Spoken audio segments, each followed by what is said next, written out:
everyone, it's Shel C from PaperOcotilloStudio, and today I'm sharing with you some index cards. These are 3 by 5. There is a challenge going on from DaisyYellow.com all through the month of June and July of 2021 that has to do with making an index card each day. As you guys probably know, in Art Joy of Sharing, my group that I manage with Peg Robinson, we are doing artist trading cards each day, and that will be going on just in the month of June, ending on June 30th. But other people are doing index cards. So we're just throwing in a few of those here and there. I can't commit to making 60 of these, but I might make some more. I think that these are number 6, 7, 8, and 9. So it's already the 19th and I haven't gotten any more than that done. I'm, of course, traveling and I just don't have time for all this, but I want to support the development of a daily art practice. I really think that doing some little creative thing every day promotes your well-being, and I want to encourage people to do that. And it doesn't matter if it's an artist trading card. It doesn't matter if it's an index card. It doesn't matter. It could be a tag, altered tag. I love to make altered tags. It could be a bookmark. Very useful, especially if you volunteer at the library. You could pass them out if you get too many.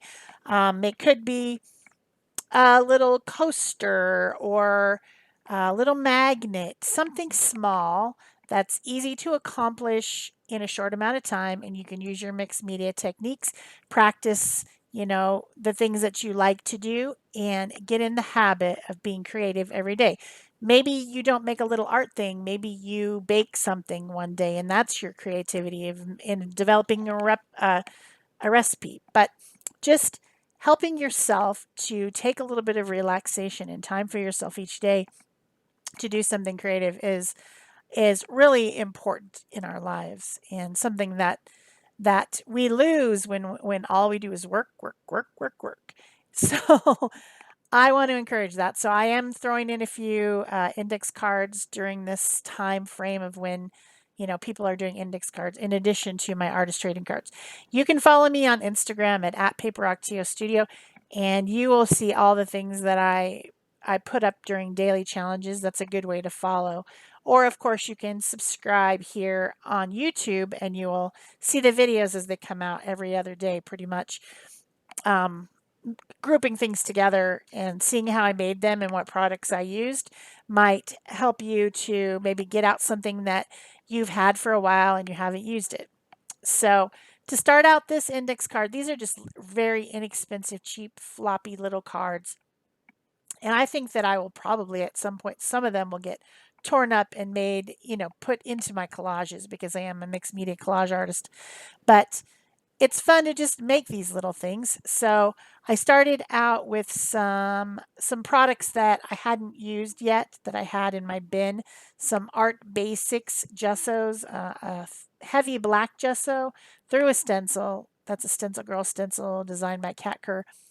And then some mark making with Posca pen, and then some India ink drips that I blended with some water and some fingerprints, some more, just this and that. That's some more white gesso. So just making an interesting background. And then I looked for something to stick on there, and I found this little camera. It's like I remember my mom having a thing where you had to replace the flash cubes. Do you remember that? I just barely remember that. I think they came in a package, and you took one off, and you took a picture, and then you had to put the flash cube. I think that's what that is at the top there. And yeah, it's a really, really, really old-fashioned camera. Nowadays, what do? We take pictures with our phone. That's all I do is take pictures with my phone. I don't even have another camera besides that. Their quality is good enough. So I thought it was kind of fun to put this black and white image on top of this very colorful layered background, mixed media. So like I do, I like to integrate anything that I glue on the top of something. So I went around with Stabilo all black pencil and made some shadows around the camera and then blended it in. I found this little thing that said watch it, and I thought that that has multiple meanings. Uh, could mean like watch here for something new. It could mean watch out. It could mean, a lot of things. So I thought that was kind of an interesting word to put on there with this little camera and all this color. And then I thought I would add a little bit of bling on the little flashy thing and where the lens is and where those other things are that I don't even know what their function is, with some glitter glue and gold and silver. And then I would just add just a little bit of red lines to blend it into the background and just to give it like a little something something of color with a Posca pen. And I think it's cute. It's I don't know, a little bit nostalgic mixed with a little bit of I don't know how to describe it, but I thought it was fun. So this next one, I had a little torn off scrap of textured wallpaper, and I have quite a few different designs that a friend has sent me of the different designs of textured wallpaper, and it's fun to use them on the gel plate. And so I was sorting all my gel plate stuff, mark making stuff, and this one was too long to fit into what I needed it to fit down in to fit inside this shelf. And so I just tore the top of it so that it would be a bit lower. And I thought it would be fun to use it as a texture by just gluing it down to something.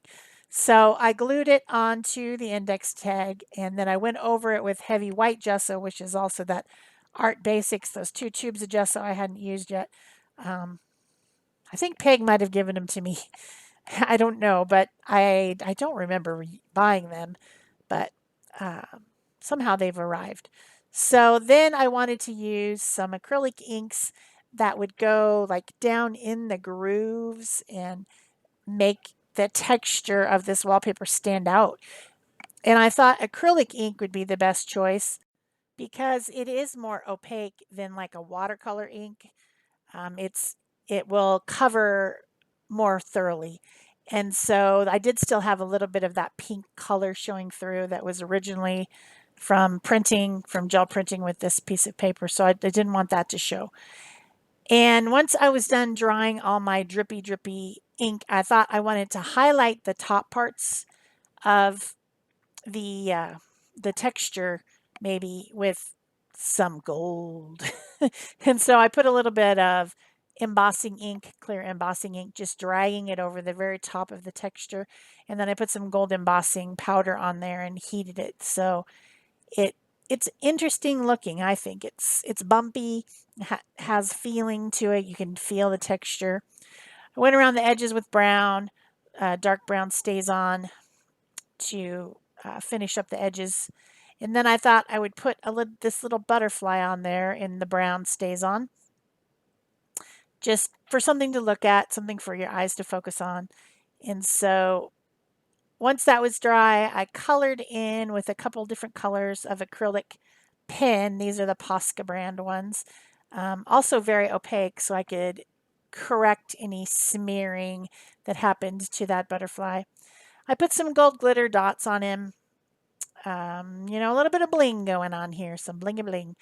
Then I thought it needed some plants or something. So I cut out vines out of a couple different greens and glued them on there. Probably should have used PVA type of glue because it is very textured and even kind of plasticky, rubbery, and perhaps that glue stick isn't going to hold. I'm not sure, but I wasn't too worried about it because it's just a little index card. It's not something that's going to go in the Louvre. It's just a little play for the day. So that's what I did. I had some fun with it and I glued some stuff to it. And I don't know if I can find it in this stack. I'll tell you if it's still sticking.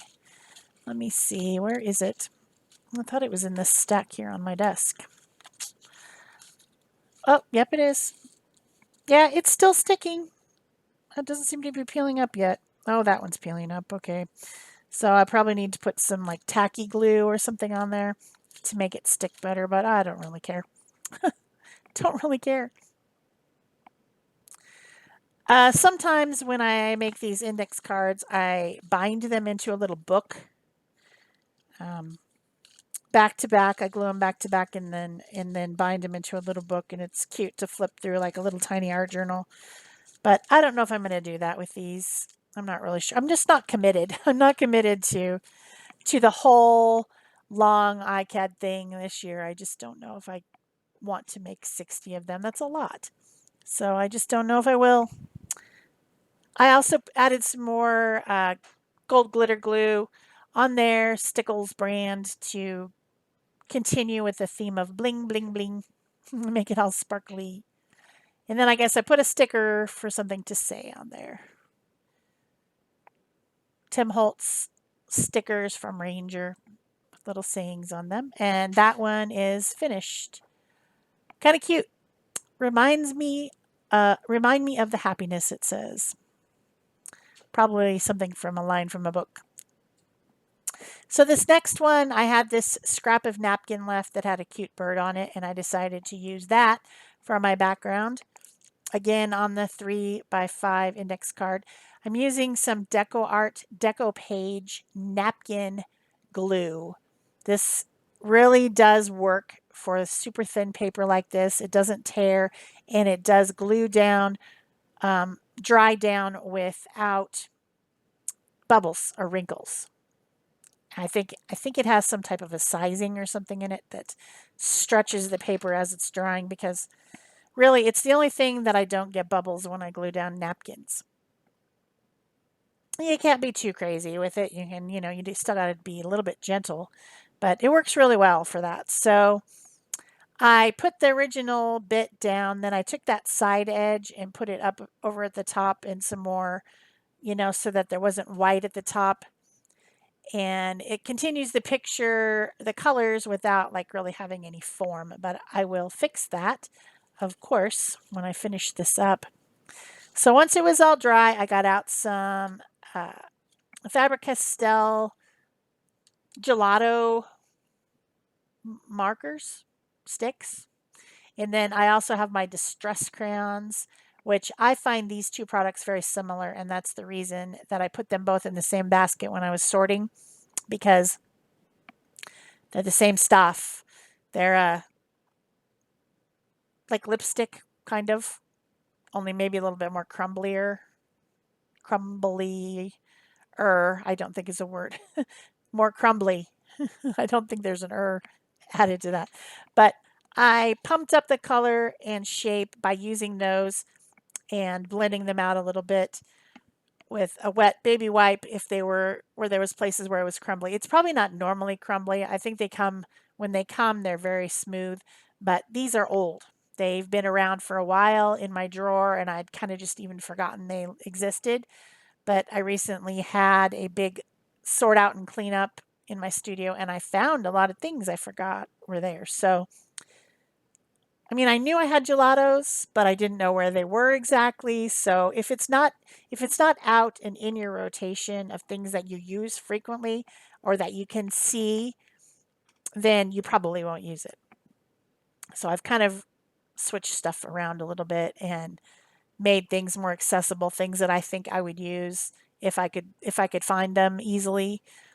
So that's the reason I have all these white baskets now. They're all the same size with the tag on the end, and they have my different marking products in them. So one has my Posca pins, one has my gelatos, one has my Faber-Castell pit pins, one has uh, I don't know, all the pins, all the different sets of pins are now in their own baskets on a shelf next to me, and then I can just I see there's little tags on the end that say which ones they are, and I can just grab it and use it.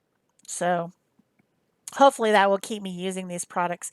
If I find that I don't use them, I'm going to get rid of them. So that's something to do. Everyone, spring cleaning, probably not a bad idea. So I added some more color to the bird and made him have a little bit more something, something, because it's a napkin, right? Napkins are printed to just throw away. They're not high quality, brightly done with a fancy printer. They're they're designed to just be thrown away. So it's a good idea to paint over the top of them, and the gelatos and distress crayons work great for that. Then I added some white highlights with Posca pen, maybe some white splatters. I also did some illustration lines with my not Faber-Castell, it's Pentel pocket brush. Love Pentel pocket brush. India ink in a little cartridge with a flexible brush. I really enjoy that pen, so I did my painterly lines, illustration lines around. And then I'm putting a sticker on there. It says, "We will be neighbors," from that same pack with the lines from books type of a thing. It's also a Tim Holtz product, I believe. Sentences from books, I think. I don't know what it's called exactly, but there you go. Another index card. Having fun. So I think maybe I have one more in this video. Oh yeah, I thought I would do some collage. Uh, I'm a collage artist. That's what I like to do. So I grabbed some purples and pinks from my different sorted scraps, and I was just going to glue them down and maybe do some type of an abstract. Didn't have a clear picture of what I was going to do, but I just wanted to use these colors and these patterns. One of them is a gel print that has some circles on it. Another one was done with circular shaped little gel plates stamped down onto it. And then I found this scrap that had a flower punched out of it, and it was in those colors. And I thought, well, maybe that would be interesting. And then I found a couple pieces of tissuey type paper that had some pink and purple, and I just thought I will glue all these down to the card. So I got out some matte medium. This is the Deco Art brand matte medium from Americana line, which is just in a tube instead of in a bucket. You know, normally I use a gel matte medium, so this is a little bit different, but it works fine. I'm using my Distress Collage brush to apply it and glue down all these little bits and make a pinky purpley background. And getting it dry, I thought it was interesting. I trimmed off the edges and I liked it, but yeah, it wasn't completely anything really. I put a circle in the middle. I cut out one of the circles from the purple one and put it in the middle, and then I thought, well, I will blend some of the pieces together because they're kind of blocky with some more of these gelatos, just scratching them on there and blending them with my finger. You know, sometimes I do that with paint, and doing it with the gelato actually was really super easy because it just wrote on there and I could blend it with my fingers super easy. And I thought, okay, now they're not so squares and rectangles blocky looking. It's more blended. And then I thought, okay, maybe some gold. These are one of those ones where I just keep playing with it. I don't really know where I'm going. I didn't have a plan. I was just trying to make something pretty. So I put a little bit of gold on there with a gold Posca pen and some white. And this wasn't really speaking to me. The flower thing, I don't know.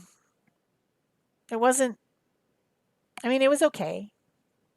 But I really just thought I needed more of something. So I ended up getting in my little bag of stuff, and I found this little elephant that says "Dare to be different" with on a balloon, and I thought it was really cute. I also found this little piece of tissue that kind of had some of the same type of colors on it, and I decided to put those on. So, and I also found this stamped piece that had some text on it, which I enjoy adding text to my collage quite a bit, and I've really been rather obsessed with it recently. Just about everything has some type of text paper on it. So I cut the white off.